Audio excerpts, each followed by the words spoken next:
Assalamualaikum warahmatullahi wabarakatuh. Perkenalkan, nama saya Feni Yunita Praswati dari kelas 10 Keperawatan Sosial 1. Saya akan menjelaskan alat-alat pertolongan pertama dan beserta fungsinya. Yang pertama itu ada fungsi perban penutup luka atau wound dressing. Wound dressing yang digunakan oleh dokter adalah penutup untuk melindungi luka dari infeksi, sekaligus membantu penyembuhan luka. Penutup luka ini dibuat untuk bersentuhan langsung dengan luka, berbeda dengan perban yang digunakan untuk menjaga wound dressing tetap pada tempatnya.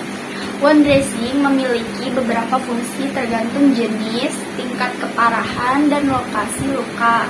Secara umum, fungsi utama wound dressing adalah untuk mencegah terjadinya infeksi.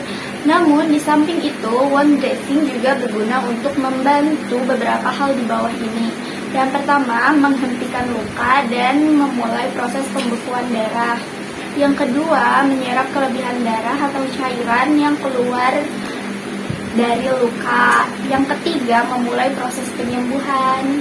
Yang kedua ini, saya akan menjelaskan perban segitiga dan perban gulung. Yang pertama ini ada perban segitiga atau mitela. Mitela adalah pembalut siku berbahan kain putih berbentuk segitiga. Pembalut siku ini berfungsi untuk membalut bagian tubuh yang berbentuk bulat dan dapat digunakan untuk menggantung lengan yang cedera. Yang kedua itu ada perban gulung. Perban gulung ini terbagi menjadi 3 jenis, yaitu perban yang terbuat dari kain halus dan berpori. Jenis perban gulung ini memungkinkan aliran udara yang sangat baik, tapi tidak memberikan tekanan besar pada luka dan tidak dapat menyangga sendi. Yang kedua ada perban elastis, yaitu jenis perban gulung yang dapat menyesuaikan diri dengan bentuk bagian tubuh. Perban ini bersifat lentur dan dapat memberikan tekanan di sekitar luka untuk mengurangi rasa sakit dan pembekakan. Perban elastis umumnya digunakan untuk menutup luka dan menyangga cedera jaringan seperti keseleo. Yang ketiga ada perban krep. Jenis perban gulung ini cocok digunakan untuk memberikan balutan kuat pada cedera persendian, misalnya cedera engkel. Yang ketiga ini ada antiseptik atau alkohol. Alkohol merupakan cairan yang digunakan sebagai antiseptik, membunuh atau menghambat pertumbuhan mikroorganisme. Untuk membersihkan luka dan pembersih alat-alat medis, sebagai antiseptik, membersihkan luka dan membersihkan alat-alat medis. Untuk yang keempat ini ada cairan pencuci atau bore water.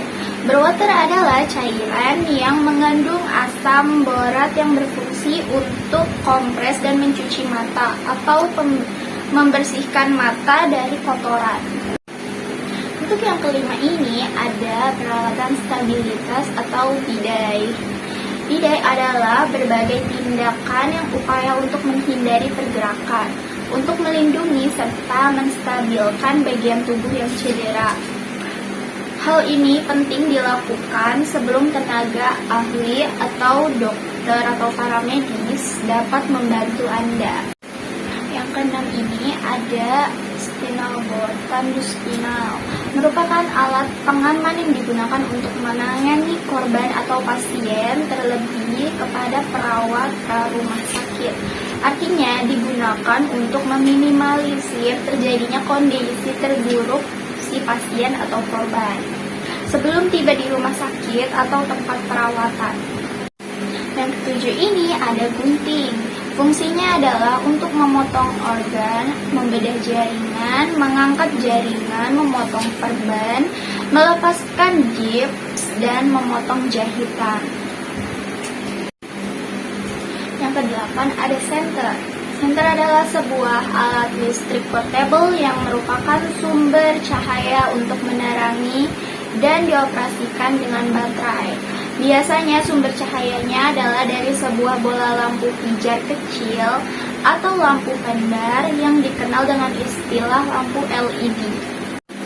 Untuk yang kesembilan ini ada tandu. Tandu ini sendiri berfungsi untuk memudahkan penolong dalam mengevakuasi korban, memberikan rasa aman dan nyaman pada korban ketika evakuasi berlangsung.